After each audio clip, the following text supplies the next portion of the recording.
नमस्कार, आप सभी का स्वागत है मनी टाइम में और मैं हूं आपके साथ सिमरनजीत सिंह। आज इस बुलेटिन में हम बात करने वाले हैं दिन भर की कुछ बड़ी बिजनेस और पर्सनल फाइनेंस से जुड़ी खबरों की, ऐसी खबरें जो आपकी जेब पर सीधा असर डाल सकती हैं। और चलिए शुरू करते हैं इस बुलेटिन में खबरों का सिलसिला। तो आज की बुलेटिन की शुरुआत करते हैं ट्रंप के टैरिफ से भारत के बैंकिंग सेक्टर पर होने वाले असर से जुड़ी खबर से। दरअसल हाल ही में अमेरिका ने भारत पर 25% टैरिफ लगाया है और इसका असर सिर्फ ट्रेड पर नहीं बल्कि बैंकों की लोन पॉलिसी और कॉरपोरेट क्रेडिट ग्रोथ पर भी साफ दिखने लगा है। अब इंडियन बैंक्स फिर से सोचने लगे हैं कि आने वाले समय में कंपनियों और छोटे कारोबारियों को लोन देना कितना फायदेमंद रहेगा। ये फैसला सिर्फ इंटरनेशनल ट्रेड को नहीं बल्कि भारत के बैंकिंग सिस्टम को भी प्रभावित कर रहा है, खासकर कॉरपोरेट और एसएमई लोन सेक्टर में। फेडरल बैंक के सीईओ केवीएस बनियन ने अपने Q1 FY26 रिजल्ट के बाद कहा कि स्थिति अभी अलार्मिंग नहीं है, लेकिन नजर बनाए रखना बेहद जरूरी है।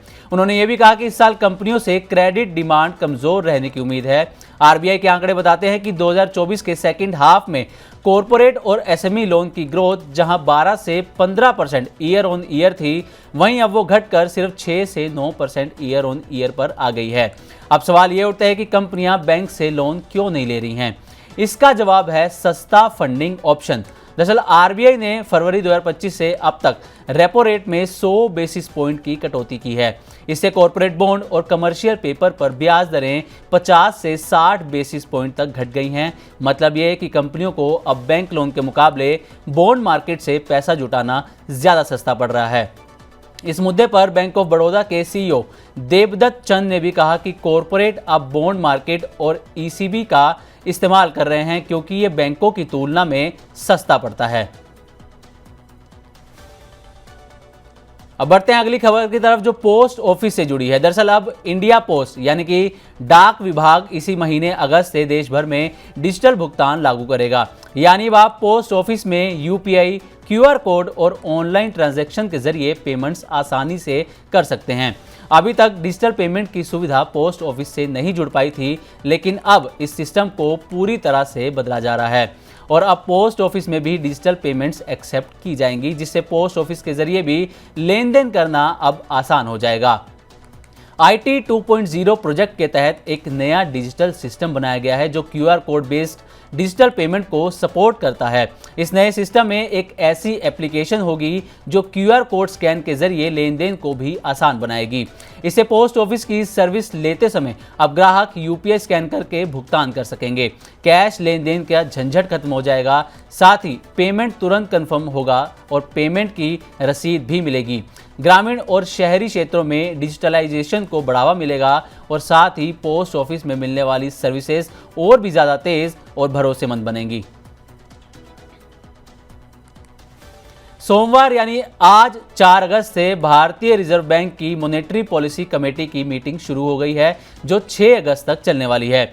ये मीटिंग ऐसे समय हो रही है जब अमेरिका ने भारत पर 25% टैरिफ लगाने का फैसला लिया है। ऐसे में सभी की नज़र इस बैठक पर टिकी हुई है। उम्मीद जताई जा रही है कि रिजर्व बैंक इस बार भी आर्थिक दबाव को देखते हुए राहत की घोषणा कर सकता है। इस मीटिंग के मद्देनजर स्टेट बैंक ऑफ इंडिया यानी कि एसबीआई ने अपनी रिपोर्ट जारी की है। एसबीआई की रिपोर्ट में कहा गया है कि महंगाई कंट्रोल में है और ग्रोथ रेट को सहारा देने के लिए अब रेट में कटौती की जरूरत है। रिपोर्ट में 25 बेसिस पॉइंट की कटौती का सुझाव भी दिया गया है। साथ ही ये भी कहा गया है कि अगर आरबीआई इस समय दरें नहीं घटाता और महंगाई वैसे ही नीचे बनी रहती है तो देश की आर्थिक गति और कमजोर हो सकती है। रिपोर्ट में बताया गया है कि जून 2025 में खुदरा महंगाई दर सिर्फ 2.1% रही, जो 77 महीनों में सबसे कम है। एसबीआई का मानना है कि दिसंबर 2025 तक महंगाई दर 3% से नीचे बनी रहेगी। साथ ही 2026 से सीपीआई का नया बेस ईयर लागू होगा, जिसमें खाने की चीज़ों का वजन कम और ई कॉमर्स का वजन ज़्यादा होगा। इससे FY27 तक महंगाई 4% से नीचे रह सकती है। अब बढ़ते हैं अगली खबर की तरफ। दरअसल सोलर एनर्जी प्रोजेक्ट की एक सरकारी टेंडर में फर्जी बैंक गारंटी जमा करने के मामले में ईडी ने Biswal trade link private limited के मैनेजिंग डायरेक्टर पार्थ सारथी बिस्वाल को गिरफ्तार किया है। आरोप है कि बिस्वाल ने रिलायंस पावर लिमिटेड की तरफ से 68.2 करोड़ रुपए की फर्जी guarantee solar energy corporation of India limited यानी कि SECI को दी थी। अब इस मामले में ईडी उद्योगपति अनिल अंबानी से भी पूछताछ करने जा रही है और 5 अगस्त को बिस्वाल को उनके सामने लाया जाएगा। ईडी के मुताबिक BTPL ने SBI के नाम से बनाए गए जाली ईमेल और फर्जी बैंक दस्तावेजों का इस्तेमाल करके 68.2 करोड़ रुपए की गारंटी तैयार की थी। ये गारंटी SECI के एक सौर ऊर्जा टेंडर के लिए रिलायंस पावर की तरफ से लगाई गई थी। जांच में ये भी सामने आया कि इस गारंटी के बदले में रिलायंस पावर लिमिटेड ने BTPL को 5.4 करोड़ रुपए की रकम दी थी।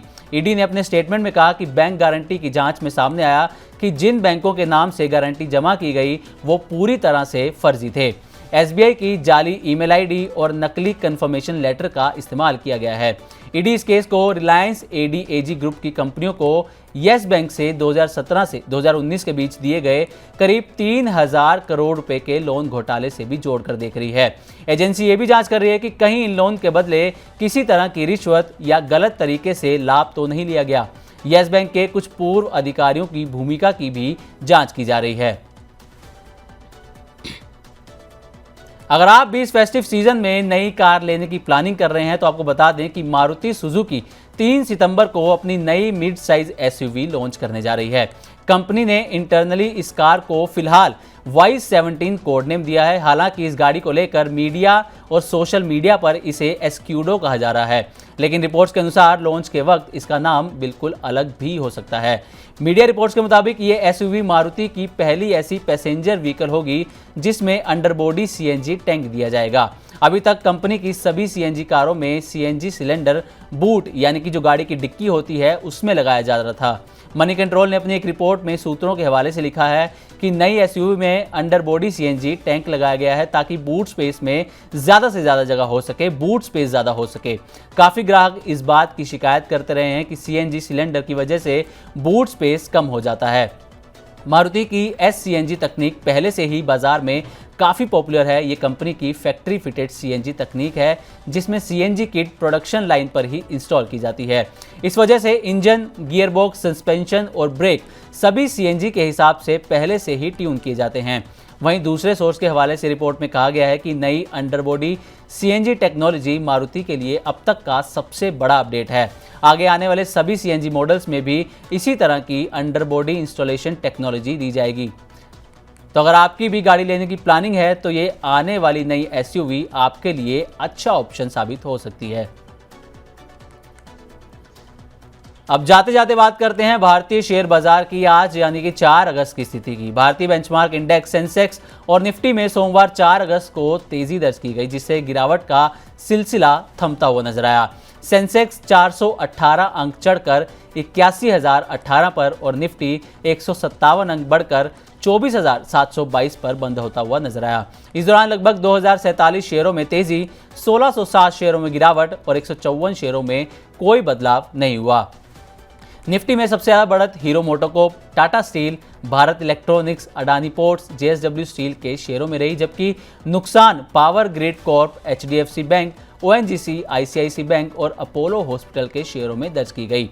बाकी सभी सेक्टोरल इंडेक्स हरे निशान में बंद हुए, जिनमें PSU bank, pharma, realty, IT, metal, telecom, media, consumer durables और ऑटो शेयरों में 0.5 से 2.5% की बढ़त दर्ज की गई।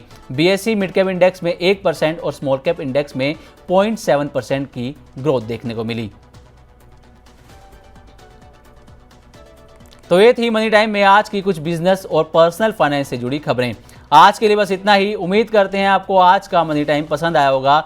इसी तरह की और भी खबरों से अपडेट रहने के लिए देखते रहे मनी टाइम और सब्सक्राइब करें हमारा चैनल। साथ ही बिजनेस और पर्सनल फाइनेंस से जुड़ी तमाम खबरों को आप हमारी वेबसाइट money9live.com पर भी पढ़ सकते हैं।